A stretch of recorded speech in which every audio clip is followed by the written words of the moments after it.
1963.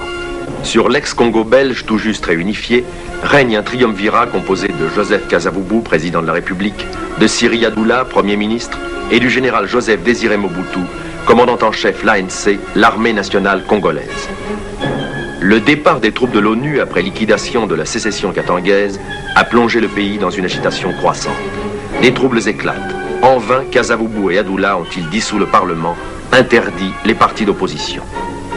Beignet, un extrémiste, se réfugie à Brazzaville. Il fonde un conseil national de libération avec Gaston Soumialo et Pierre Moulélé. Tous trois soulèvent les provinces est du Congo. À Kinshasa, fin 1963, en visite au camp de Ndolo, le chef de la police et le général Mobutu, commandant l'armée congolaise, sont arrêtés par leurs troupes mutinées, jugés sommairement et condamnés à mort. Des troupes fidèles les sauvent de justesse de la noyade. Le Congo sombre en plein chaos politique, économique et financier. Pour soutenir l'armée congolaise qui s'effondre, les États-Unis envoient secrètement au Congo une force aérienne composée de Cubains anticastristes, sous contrôle de la CIA et camouflée en société commerciale, la Vigmo.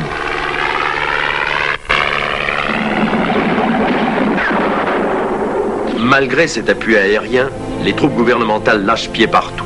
Il ne faudra rien moins que la présence du général Mobutu lui-même en première ligne pour stopper la débandade dans la province du Kivu, épicentre de la rébellion.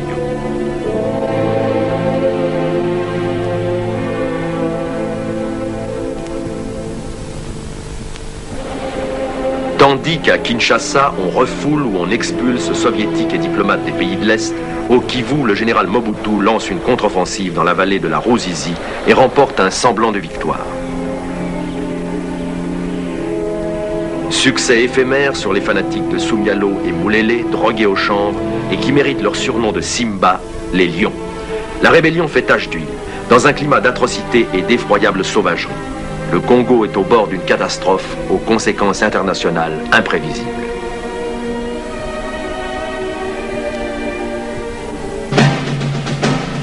Un nom s'impose alors à tous les esprits comme celui du seul sauveur possible du Congo.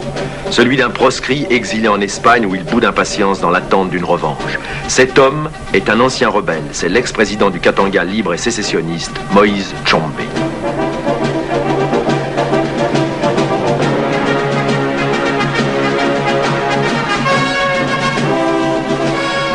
Cette émission a été réalisée avec le concours de Maître Spandre, avocat, éminence grise de Tshombe, Colonel Van de Waal, ex-conseiller militaire de Tshombe et Mobutu, Jacques Le Bailly, correspondant de guerre au Congo, commandant Tavernier, chef mercenaire, Gérard Monheim, envoyé spécial au Congo, Roger Braco, chef d'escadrille de la CIA, René Libert, pilote mercenaire, lieutenant Régnier, chef mercenaire, professeur Clemens, conseiller politique de Tshombe. Partout indésirable, Tshombe a fini par trouver refuge en Espagne. Depuis un an, il y soigne les séquelles d'une tentative d'empoisonnement perpétrée contre lui, peu avant sa fuite du Katanga. Il a gardé partout des amitiés, d'innombrables contacts. Il dispose de troupes repliées en Angola et surtout du fabuleux trésor de guerre du Katanga mis à l'abri en Suisse sur des comptes à numéros. J'ai déjà pris combien de risques depuis que je m'occupe de la politique. Donc, c'est quelques adversaires pourront toujours continuer à tenter de m'empoisonner, comme ils l'ont déjà fait plusieurs fois. Cela ne m'empêche pas, à moi, de retourner au Katanga parce que je dois rentrer au Katanga. Tshombe n'avait jamais envisagé de revenir au Congo comme Premier ministre du Congo. Tshombe voulait créer le Katanga, il avait l'âme katangaise et le Congo n'était pas une de ses préoccupations. Le Congo sombrait à nouveau dans le chaos. Les forces moulélistes avançaient et déferlaient de partout. C'était presque la fin. L'armée nationale congolaise décroche dès que les rebelles, que l'on appelle les Simba, les lions, se présentent. Il était absolument indispensable que Tshombe revienne à Kinshasa parce qu'avec lui, il ramenait ses techniciens et il ramenait surtout ses bataillons qui étaient en Angola. Il y avait de l'armement en Angola, il y avait de l'armement au Katanga, il y avait là donc toute une armée qui était la seule armée qui pouvait s'opposer aux rebelles. Encore un nouveau bluff, puisqu'il y a là quelques milliers de réfugiés qui ne sont pas armés, qui ne représentent rien, avec au départ 50 mercenaires, mais quand ils rentreront, il n'y en aura plus que 7. Le président Kasavubu a convoqué Mobutu Et Mobutu lui a dit, les Simba vont arriver à Léopoldville, un seul homme peut nous sauver, parce que lui nous amènera les mercenaires, c'est Tshombe. Et il était impossible de lui demander ce service-là sans lui fournir la place de Premier ministre au minimum.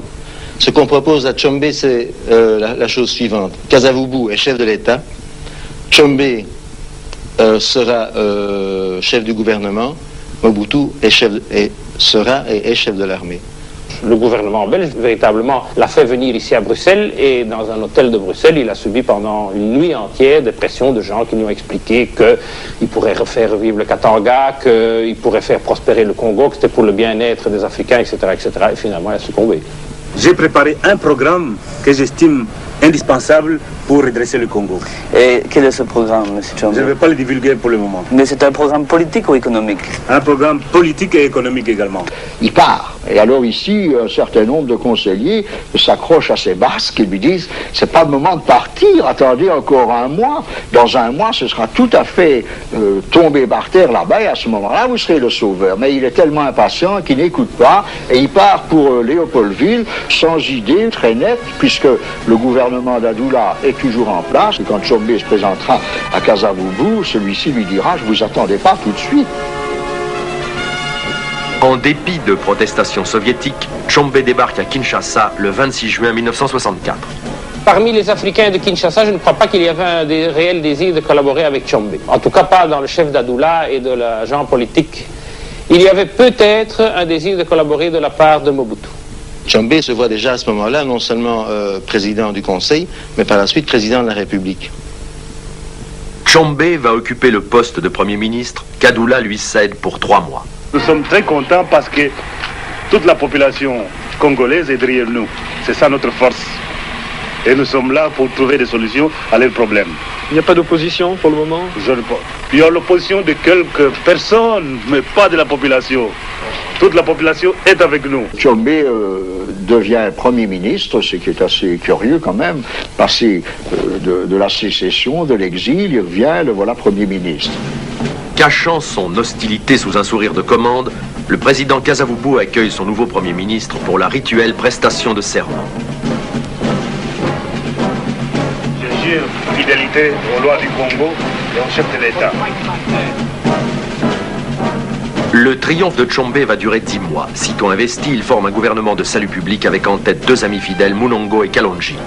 Monsieur Munongo Godefroy, ministre de l'Intérieur et de la fonction publique. Monsieur Mamboleo Léon, ministre de la Justice. Monsieur Kishwe, ministre des Mines et Terres. Et lorsque M. Tshombe me présente ses nouveaux ministres, il hésite, s'embrouille. Tout s'est passé si vite qu'il ne connaît pas encore très bien son équipe. Ministre de l'Agriculture. Monsieur Lubaya, ministre de la Santé. Monsieur Ndoua Ndano, ministre de la Jeunesse et Sport. Il me manque encore 2 ministres qui ne sont pas sur place. Oui. Monsieur Dinga, notre ministre des Finances. Ah bon? Et vos portefeuilles, toujours 4 portefeuilles, M. Tshombe? C'est exact. Quel portefeuille? Mais je vous l'ai déjà dit. Donc, affaires étrangères, plan, commerce et information. C'est ça. Et pas de femmes dans votre gouvernement? Pas question. Tshombe rappelle assez naturellement à lui les conseillers qu'il a eus au Katanga. Il m'a appelé à Kinshasa, où j'ai travaillé avec lui pendant les 10 mois où il est resté au pouvoir. Il n'y avait pas de front commun autour de Tshombe. Il y a les Français, il y avait les Belges, il y avait les militaires, il y avait les civils, il y avait les juristes, il y avait les autres. Enfin bon, il y a un certain nombre de personnes qui se sont toujours tirées dans les pattes en quelque sorte. Et si nous devons tenir compte de tout ce que M. Tel a dit, tel a dit, mais on ne fera jamais quelque chose de sérieux au Congo. Revient avec Tshombe les officiers de l'armée belge. Le fameux colonel Van de Waal à leur tête. Monsieur Spaak me demande de partir à Léopoldville pour voir ce qui s'y passe, au moment même où Tshombe me demande comme conseiller militaire. Je me trouve donc le 7 août à Léopoldville, Tshombe me reçoit, et il ne sait trop que faire de moi comme conseiller militaire, et me repasse au général Mobutu. Le général Mobutu m'expose quelle est la situation, elle est extrêmement mauvaise. Se développent 2 rébellions qui ne sont plus des sécessions, mais qui sont des rébellions, ici, dans les Kasaï de nouveau, et dans le nord du pays, du côté de Stanleyville, Bouta, etc. Les Simba étaient des Noirs fanatisés et qui, sur les instructions de leur chef Moulélé, Soumialo, Benye, qui avaient reçu eux-mêmes leurs instructions de Pékin, avaient décidé que l'Afrique devait revenir à ses sources, que tout ce qui avait été européanisé devait disparaître. Les Simba croyaient notamment qu'ils avaient la dawa. La dawa, ça consistait à pouvoir braver les balles. C'est ceux qui leur remettent les sorciers ou les chefs coutumiers à leur naissance. Et c'est ceux qui leur ont mis après les sorciers pour faire la guerre, en leur disant avec ça, les balles ne seront que des gouttes d'eau, ne portez rien d'européen sur vous à part le caleçon. C'était le fameux cri Maï Moulélé, ce qui veut dire l'eau de Moulélé. Il suffisait de prendre un bain dans certaines rivières pour être invulnérable pour les cartouches que l'armée nationale tirait sur eux. Les Simba combattaient complètement nus la plupart du temps.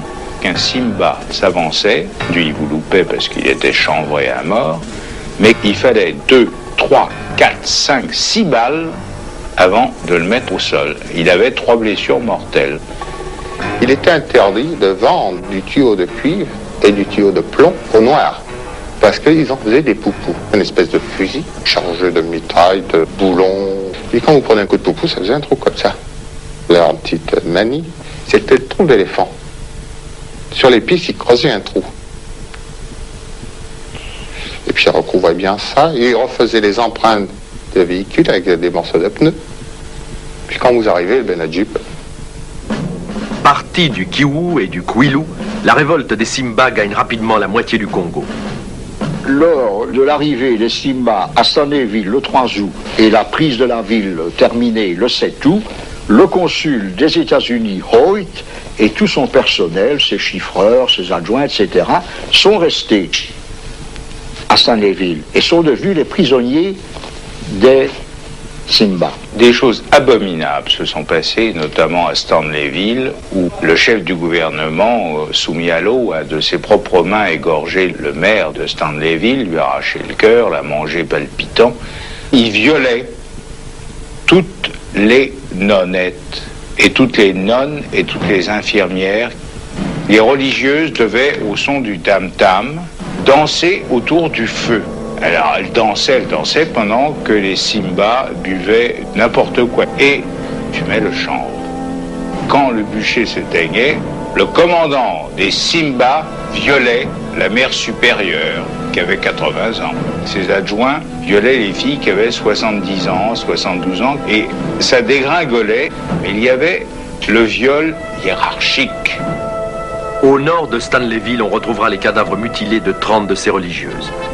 Ce n'est pas à la gloire de la France de dire que l'unique contact qu'avait Stanleyville avec le monde dit libre était par le téléscripteur de l'ambassade de France. L'aide chinoise apportée aux Mouléliste était importante parce qu'elle était surtout donnée en équipement. On a retrouvé un certain nombre d'armes légères chinoises, notamment dans la région de Stanleyville, Kisangani et dans la région de Bouta. Et il commençait une organisation. On a retrouvé des documents, on arrivait vraiment à une république populaire.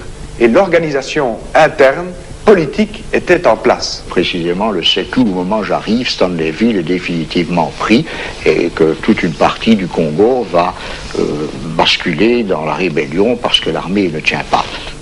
Moulélé est donc le personnage qui dirige la rébellion du Sud, et Soumialo est le personnage qui dirige plutôt la rébellion du Nord-Est. Moulélé est un espèce de saint laïque, mais de fou également, qui n'a aucune culture politique. Soumialo, par contre, c'est un véritable général d'opérette.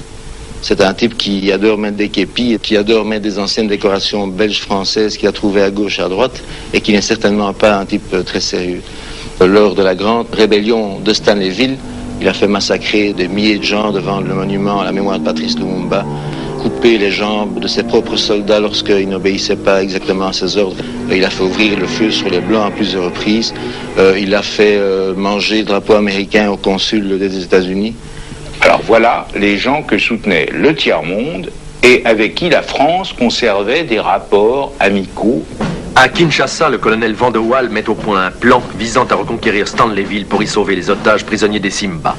Qu'on a proposé au général Mobutu, qui a accepté, à M. Tshombe, qui a accepté de faire converger sur Stanleyville un certain nombre de petites colonnes, pendant que moi je revenais en Belgique pour expliquer à M. Spaak que, à mon avis, il était fort possible de faire face à cette rébellion moyennant un tout petit renfort d'une cinquantaine d'officiers et de sous-officiers que j'ai obtenu.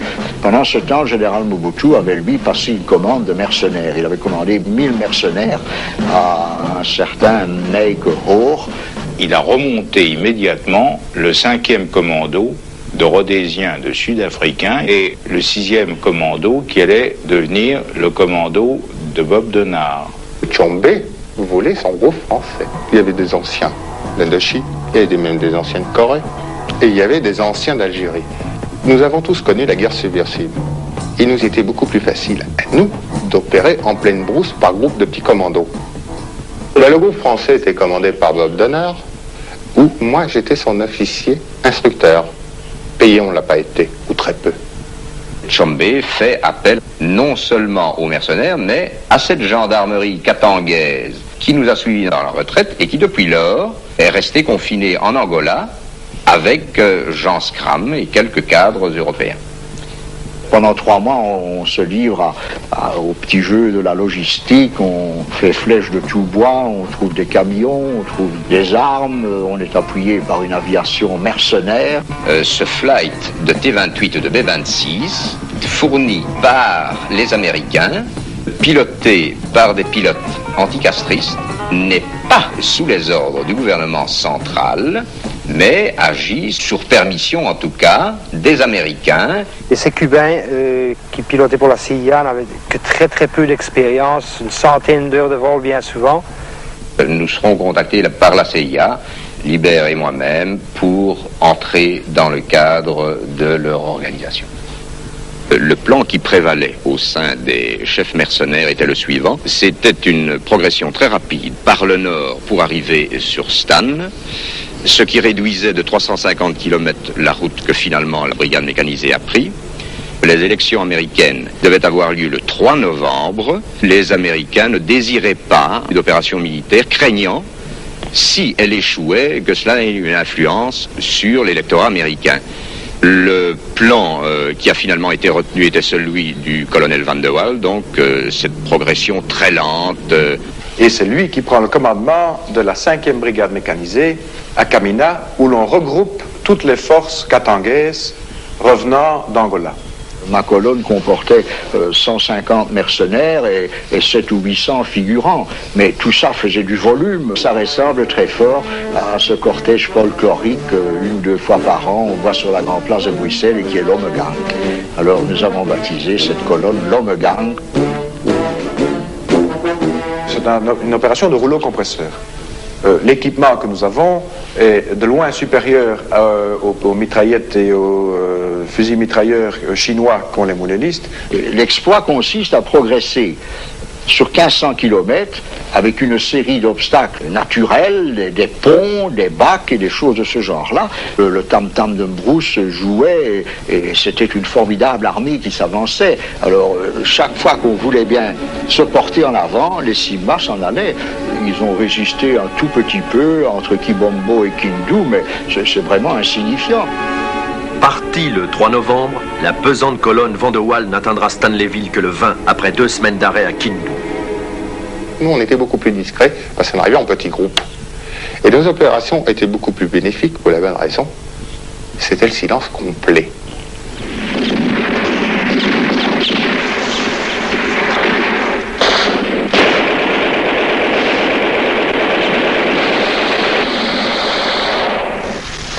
La lutte est sans merci.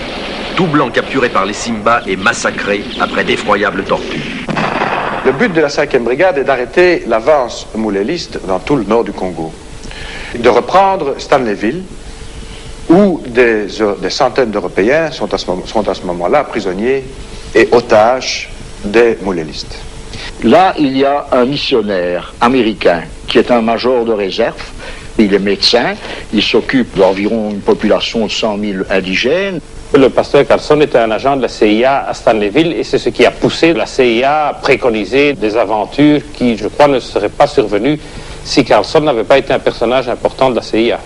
Et les Simba arrivent chez lui, trouvent la radio, il est américain, il a une radio, il est espion. On l'arrête.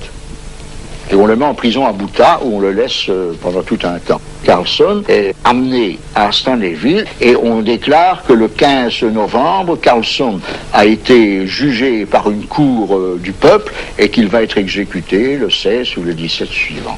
L'affaire Carlson va aux États-Unis être prise en charge par la presse, la radio, la TV, le seul missionnaire pour 100 000 indigènes qui va être exécuté. Les autorités américaines aussi sont arrivées à la conclusion qu'on ne sortirait pas Hoyt de sa prison sans une opération militaire. Et ils craignent que ma colonne, qui se trouve à Kindu à ce moment-là, ne soit retardée par une série d'obstacles. Et c'est ainsi que vers le 8 novembre, on décide de faire cette opération Dragon Rouge, qui est le saut des parachutistes belges transportés par les avions américains sur Stanleyville. Le 24 novembre 1964, l'opération Dragon Rouge se déclenche. Généreusement, Tshombe a pris sur lui d'autoriser cette mission dernière chance de sauver les otages de Stanleyville. Sa décision d'autoriser le parachutage sur Stanleyville était pour lui un suicide politique. Il se ruinait aux yeux de toutes les nations africaines, de toutes les nations asiatiques.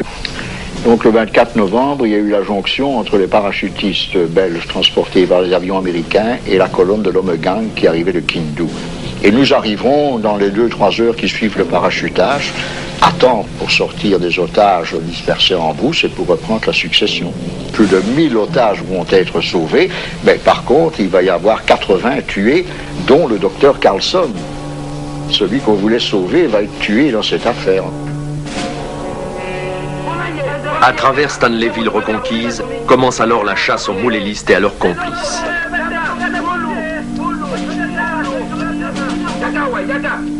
Une chasse impitoyable qu'explique sans l'excuser l'atroce férocité des tueries perpétrées par les Simba.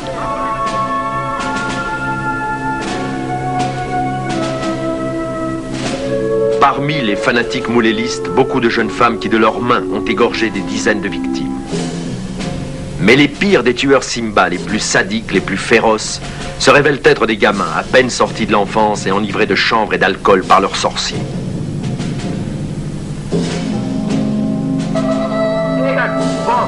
L'armée nationale congolaise participe elle aussi au nettoyage de Stanleyville. Un nettoyage que d'inexpiables haines tribales transforme bientôt en sanglant règlement de compte entre noirs et où tout souci d'élémentaire justice n'a plus que faire.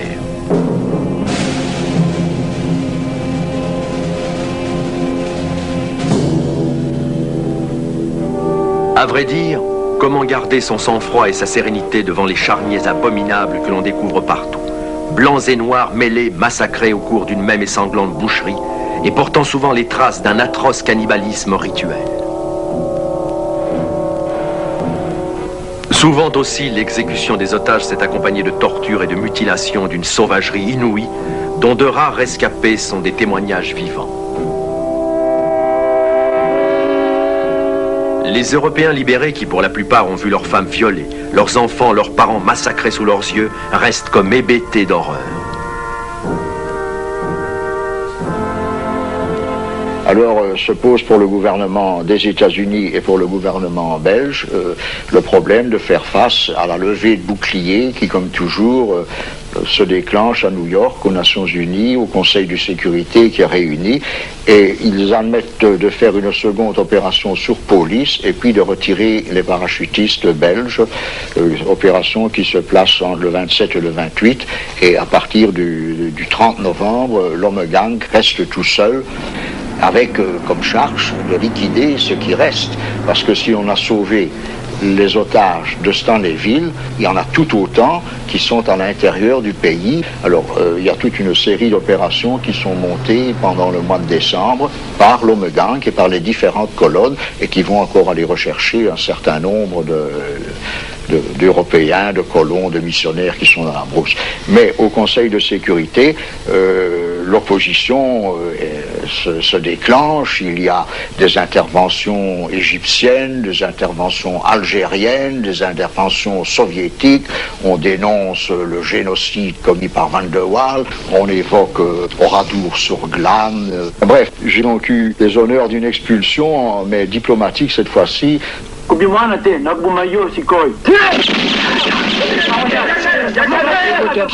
L'armée congolaise fusille implacablement. Et certains officiers mercenaires appliquent eux aussi une justice tragiquement expéditive vis-à-vis des moulélistes.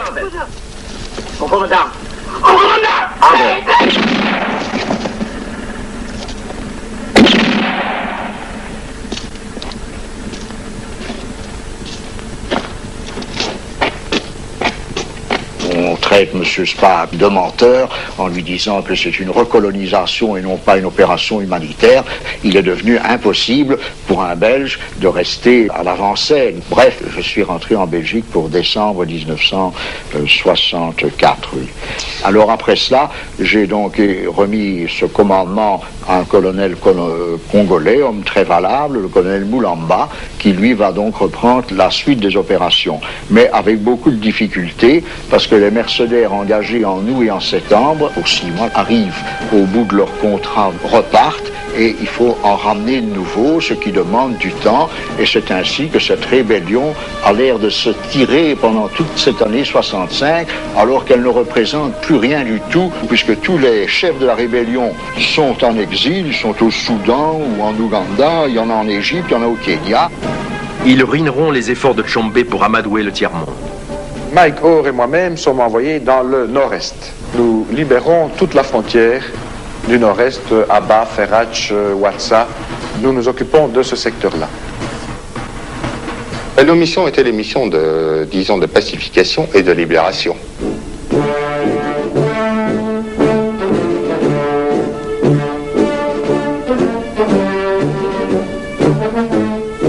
Par la même occasion, nous avons ramené des véhicules, des barges de caoutchouc, de café, et ainsi de suite. Pour certains mercenaires, l'opération salvatrice tourne à la bamboula. J'ai vu une villa, j'ai écouté le frigidaire ronronner, merveilleux tout de suite, boire une bière Simba. Je m'excuse, la bière s'appelait Simba aussi. Et bien malheureusement, que trouvais-je dans ce frigo? Un morceau de cuisse et un morceau de bras. Qui n'avait pas d'erreur possible, provenait d'un blanc. Parmi les Noirs, il n'y a plus ni civils ni soldats de l'ANC, plus rien que des pillards, tous confondus.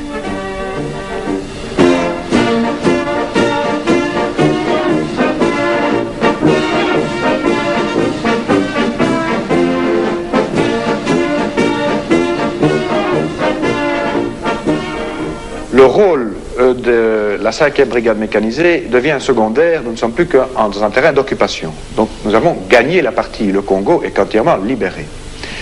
Ne reste plus alors sur place, tout doucement, que les officiers mercenaires, les officiers katangais et les bataillons katangais. Mais dès que les opérations ont été terminées, Tshombe a recommencé son petit jeu politique et a laissé un peu Mobutu à l'écart. Des gens comme Adoula, comme Kasavubu et comme Mobutu surtout, voient que Tshombe a finalement des appétits beaucoup plus grands que ceux qu'il avait manifestés au départ.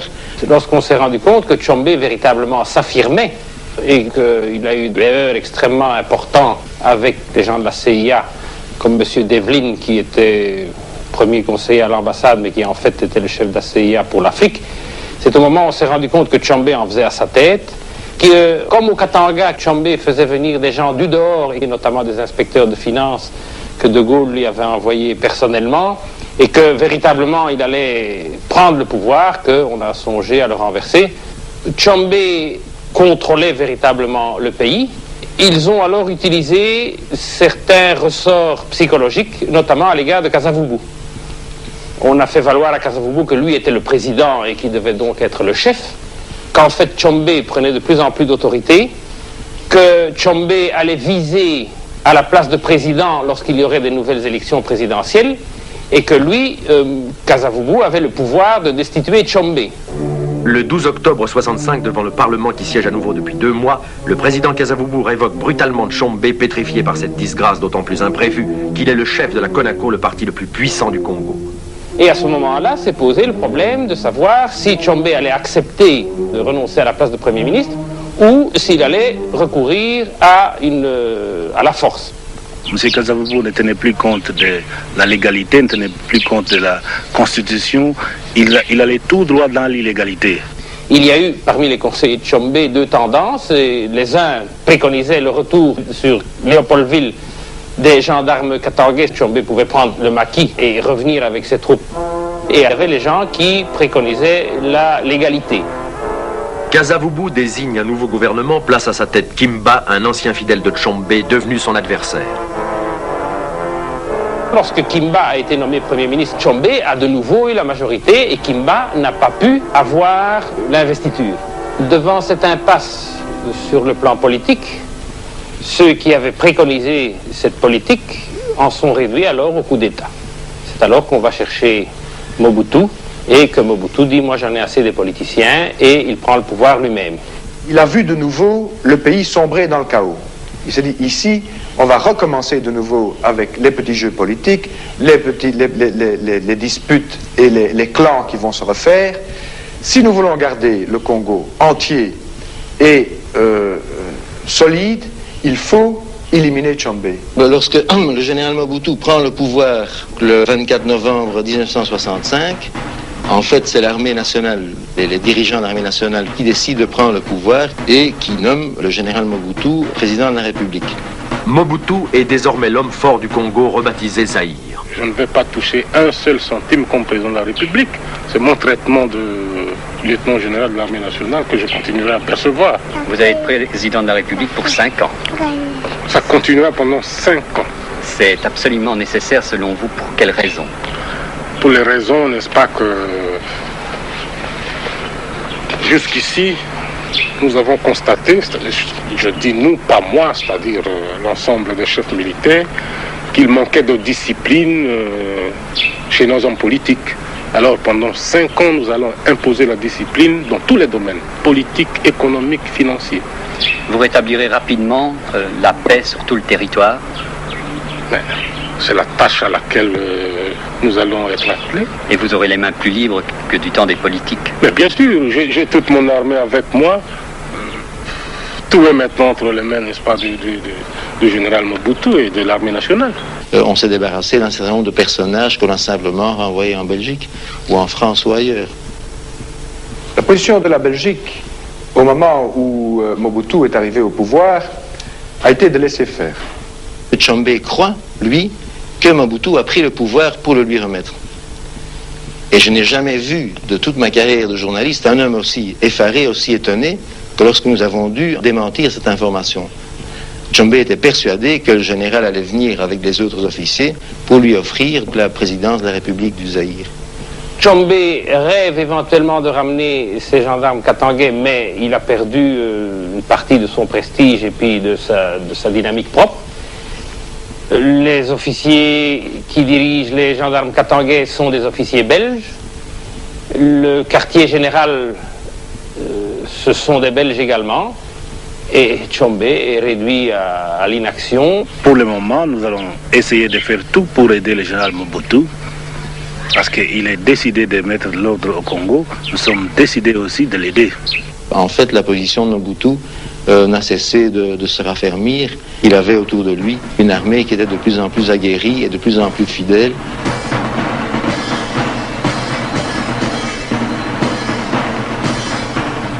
Au lendemain de l'indépendance, le général Mobutu avait trouvé un rapport qui avait été fait par des colonels belges qui proposait la création d'un bataillon de paracommandos congolais.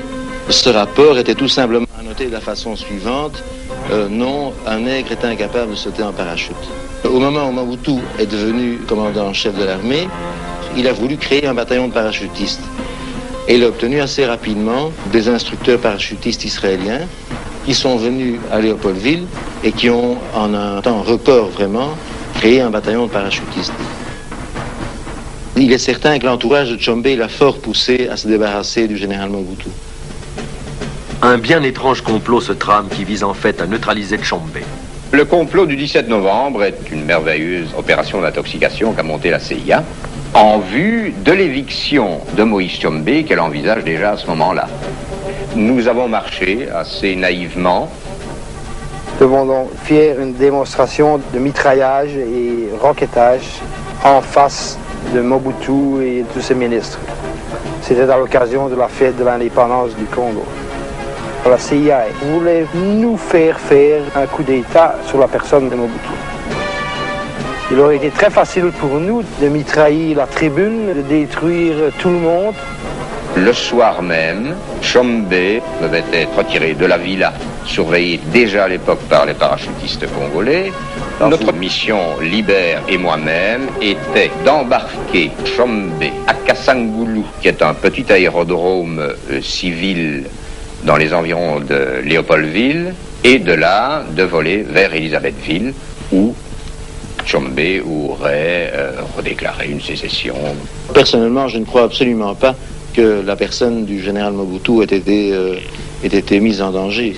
Et jamais rien ne s'est passé. Et le lendemain, c'est-à-dire le 20, nous désirons en tout cas aller prendre le petit déjeuner dans un hôtel de Goma. Et dès notre entrée dans cet établissement, le patron, affolé, nous demande de vider les lieux car il vient d'entendre à la radio qu'un complot a été éventé et nous sommes, en fait, nous dit-il, condamnés à mort pour atteinte à la sûreté de l'État.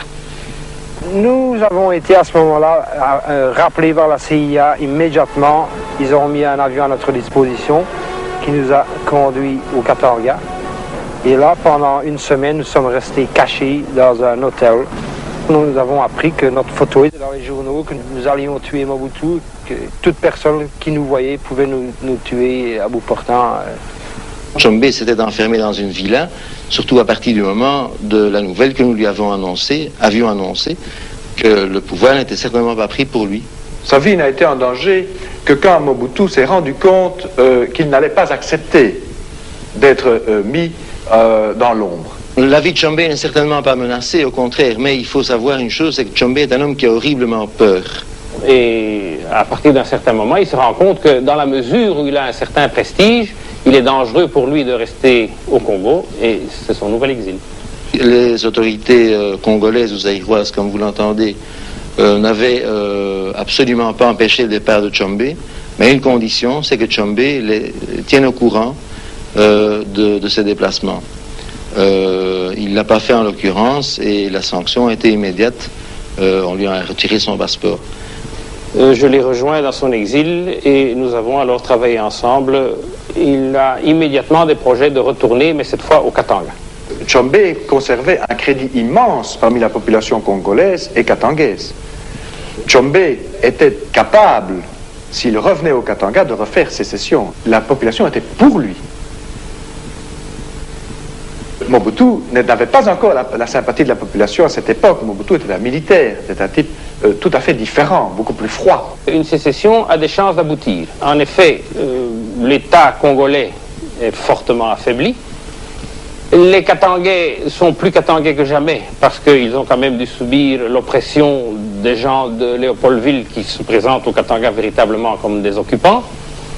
Il y a pour Tshombe, l'avantage extraordinaire, c'est qu'il est absolument certain que l'ONU ne viendra plus se mêler des affaires du Katanga. Tshombe a encore comme conseiller le professeur Clemens, moi-même je suis là. Le colonel Van de Waal est au courant de ce projet, puisqu'il travaille pour la sûreté belge, et ça m'étonnerait que le gouvernement belge n'en sache rien. Mais le gouvernement belge fait semblant de n'en rien savoir. Il a quand même autour de lui un groupe de gens qui lui sont fidèles. Tshombe est rentré en Europe pour un temps, espérant rentrer d'ailleurs dans une capitale africaine. Début 66, un curieux organisme se met à recruter à Paris comme à Bruxelles de nouveaux mercenaires pour Tshombe. L'homme qui signe aux volontaires ces mirifiques contrats mène grand train. Il s'appelle Thierry de Bonnet et opère vraisemblablement pour le compte du SDEC.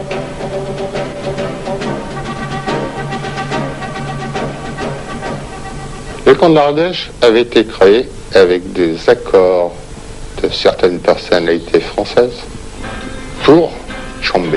Jusqu'au 17 septembre 66, les volontaires recrutés par Thierry de Bonnet s'entraînent ouvertement dans une ferme de Champ de Lasse qui leur sert de base. Le 17 septembre, il y a eu 2 escadrons de garde mobile avec Astrike, automitrailleuse, AM, hélicoptère, chiens policiers, DST, de Lyon, de Valence, pour nous coincer. Et une arrestation et un encerclement du camp de l'Ardèche, de Champ de Lasse, disant que c'était un mouvement subversif pour abattre le chef de l'État. Heureusement, ce n'était pas le cas. Et il est arrivé un message de quelqu'un d'important de Paris qui annonçait de relâcher tout le monde. Quand ça n'était plus possible, la presse était présente. J'ai passé une dizaine de jours à la santé. Entre nous, très bien traité, j'en ai eu ma première crise de foie. Et un soir, disons vers 22h, 23h, on est venu me chercher et on m'a dit vous êtes libre. Et mettez-vous au vert. Et nous, personnellement, n'avons jamais eu de rapport avec ces gens de l'Ardèche. Est-ce que Tshombe avait des rapports avec eux?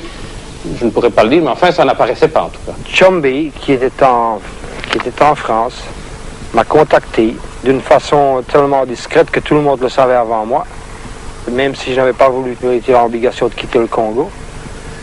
Alors, je l'ai rencontré à Paris et là, il m'a demandé de rester avec lui et de devenir un de ses pilotes pour reprendre non pas le Katanga, mais tout le Congo. Alors, il m'a envoyé au Portugal, j'y suis resté là 9 mois, attendant que les autorités portugaises se décident à nous renvoyer en Angola et d'Angola alors faire un coup sur le Congo. À Kinshasa, Kimba, resté Premier ministre, a ourdi un complot contre le président Mobutu. Jugé avec ses complices, il est pendu avec 2 d'entre eux à la Pentecôte 66. Au préalable, on a crevé les yeux des condamnés. À Madrid, où il possède plusieurs résidences, Tshombe multiplie les contacts, trame 10 complots, convoque tour à tour ses conseillers, ses anciens mercenaires, restés au service de Mobutu. Il dépense des sommes folles. Durant 8 mois, il entretient somptueusement plusieurs dizaines d'hommes au Portugal. Mais chaque après-midi, il interrompt ses consultations les plus importantes pour suivre les films de Tarzan que projette la télévision espagnole. Tshombe recommençait à partir de Madrid à avoir des contacts, notamment avec ses anciens mercenaires, ceux très rares qu'il avait payés. Sa première idée, c'est de donner des ordres aux bataillons katangais qui sont dans le nord, de se révolter et de passer sur le Katanga. Je suis appelé chez Tshombe à ce moment-là, il me pose la question et je lui réponds que pour ma part, il n'est pas question que je me mêle de cette affaire pour la raison suivante, c'est que le contrat mercenaire que nous avons est signé par Mobutu. Et je ne peux pas, étant officier de l'armée nationale congolaise, me rebeller contre cette même armée pour Tshombe pour refaire une sécession au Katanga. Tshombe envisage de nombreux plans.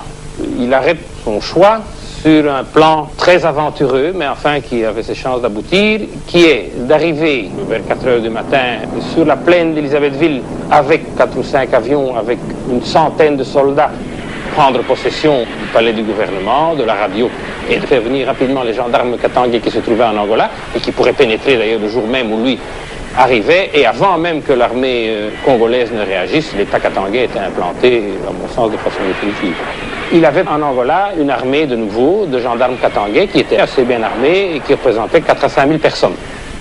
Il y avait un recrutement mercenaire qui devait venir de l'Angola, donc il fallait transporter les gens d'Angola vers Elisabethville pour soutenir cette force minime qui avait pris pied et qui ne comptait que sur les renforts d'Angola. Dans un premier temps, c'était cela.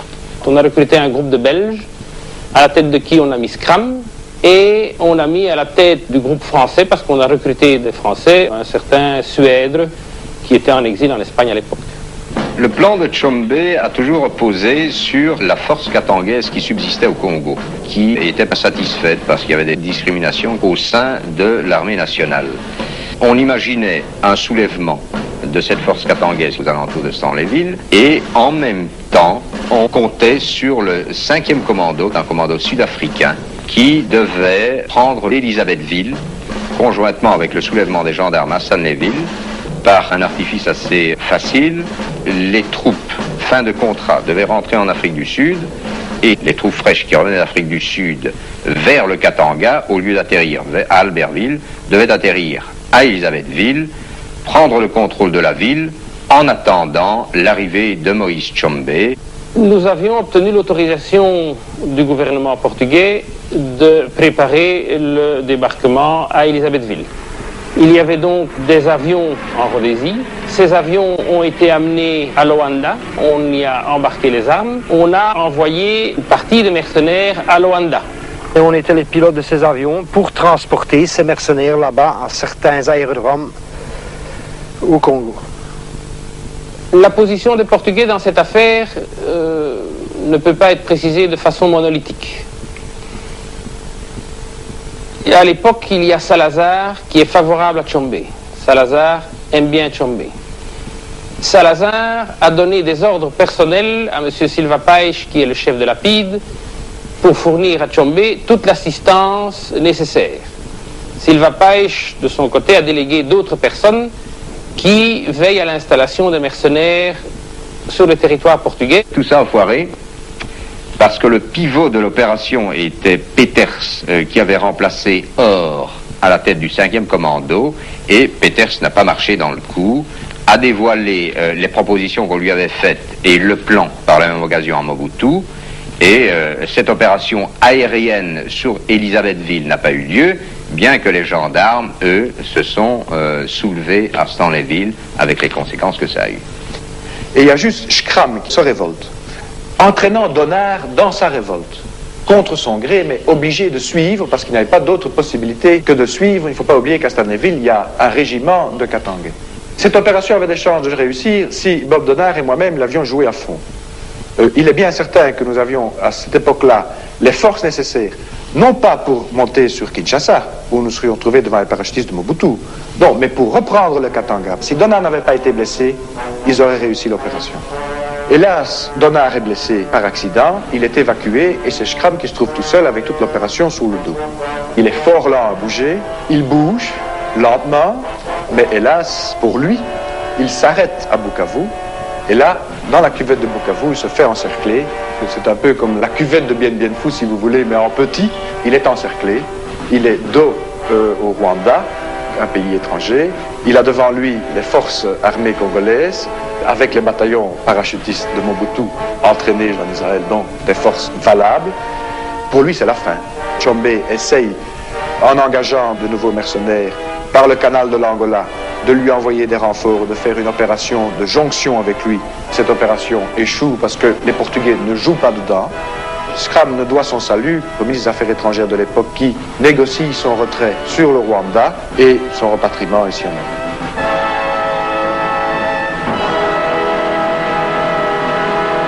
L'opération Schramm est terminée. L'opération mercenaire devant passer par l'Angola est terminée aussi. Et Tshombe me reconvoque à Madrid. Et là, il avait préparé une opération effrayante. C'était de faire parvenir à ses partisans de la cité indigène à Kinshasa des centaines de bâtons de dynamite et de synchroniser les explosions de façon à créer une panique. Et le million de personnes qui se trouvaient dans la cité indigène auraient déferlé sur les beaux quartiers.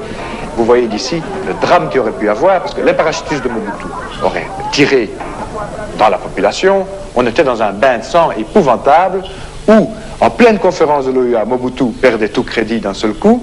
Et à ce moment-là, la seule personne qui pouvait ressauver la situation, c'était Tshombe. Tshombe avait été complètement ruiné par l'opération portugaise. Il n'avait vraiment plus d'argent. Ce n'était pas une question même de millions. Il n'avait pas 100 000 francs devant lui. Il y avait des gens qui tournaient autour de lui toute la journée qu'on ne connaissait pas, que lui-même ne connaissait pas. Il y avait à Bruxelles une équipe de journalistes qui avait pour mission de suivre les mouvements de Tshombe. Il est de notoriété que ce groupe de journalistes était financé par le gouvernement congolais. Deux de ses amis, Ambursin et Sigal, viennent le trouver et proposent d'aller visiter, je crois dans les environs d'Ibiza, des terrains que Tshombe pourrait acheter pour réaliser des opérations commerciales dont il était friand à ce moment-là. Ces deux personnes s'amènent avec un troisième personnage qui s'appelle Francis Bodnan, que Tshombe ne connaît pas. Bodnan a reçu des fonds en Belgique par le canal d'une banque belge banque belge qui manipulait les fonds de Mobutu. Bonnement, pour moi, est un repris de justice. Il a tiré 10 ans. Je crois qu'il a travaillé pour le CIA. Il y a un faisceau de présomption qui permet de croire que la CIA a organisé l'affaire sur le plan technique si elle ne l'a pas financée elle-même. Les Américains pensaient que s'il y avait une nouvelle sécession du Katanga, ceci allait à nouveau leur coûter une fortune. Tshombe avait sur place au Congo des ennemis personnels, et notamment M. Devlin de la CIA. Quelques jours avant l'enlèvement, Bodnan va chercher les ordres à Rome au moment où Devlin était sur place. L'avion qui a servi à l'enlèvement appartenait à une société créée au Liechtenstein, chez un avocat qui se trouvait être également l'avocat qui a constitué la société Wigmo, qui servait de paravent aux entreprises de la CIA au Congo. Ce film d'amateur montre Seagal et Ambursin, les amis de Tshombe, s'embarquant avec lui et Bodnan le 30 juin 67 pour le voyage à Ibiza dont il ne reviendra pas. En vol, Bodnan, armé d'un pistolet, va détourner l'avion vers l'Algérie. Bodnan a enlevé Tshombe, ils ont atterri à Boufarik, un grand aérodrome militaire pas très loin d'Alger, dans l'espoir de toucher une grosse récompense de Mobutu. Il avait 2 policiers espagnols, dont je peux vous donner les noms, qui étaient dans l'avion, qui n'ont pas réagi. Et les 2 pilotes étaient britanniques, étaient des aventuriers très connus. À mon sens, il y a une extraordinaire complicité. Malgré ses protestations, Tshombe est gardé à vue dans une villa proche d'Alger. Ses compagnons seront relâchés l'un après l'autre, Bodnan en dernier. Les raisons du kidnapping de Tshombe sont évidentes. Tshombe restait une image bien incrustée dans la tête des Congolais. Il fallait détruire Tshombe qui pouvait toujours revenir au Congo et pouvait renverser le pouvoir qui, lui, n'avait plus le consensus des populations, qui devait tenir par des moyens policiers et qui, dès lors, avait intérêt à éliminer les adversaires éventuels. Il n'intéressait plus du tout le président Mobutu ni qui que ce soit au Zaïre d'enlever ou de ne pas enlever Tshombe. C'est pas l'intérêt de Mobutu non plus. Tout ça, c'est encore des histoires inventées par des nostalgiques et par des anciens tchombistes. Je ne pense pas que Boumedienne était au courant d'avance. Les Algériens, évidemment, étaient très embêtés. C'était quand même pour l'Algérie un collier encombrant. C'est une preuve supplémentaire que c'est la CIA qui a agi, parce que la CIA a d'abord engagé Bodnan, qui était un Français. Or, il est certain que si ça avait été fait par des services français, on n'allait quand même pas prendre un Français. Par contre, on imagine très bien que des Américains voulant faire une telle opération, prennent un individu d'une autre nationalité. Comme Tshombe, à ce moment-là, représentait vraiment ce qu'il y avait de plus réactionnaire et de plus conservateur en Afrique noire, les Algériens ne pouvaient pas non plus relâcher Tshombe.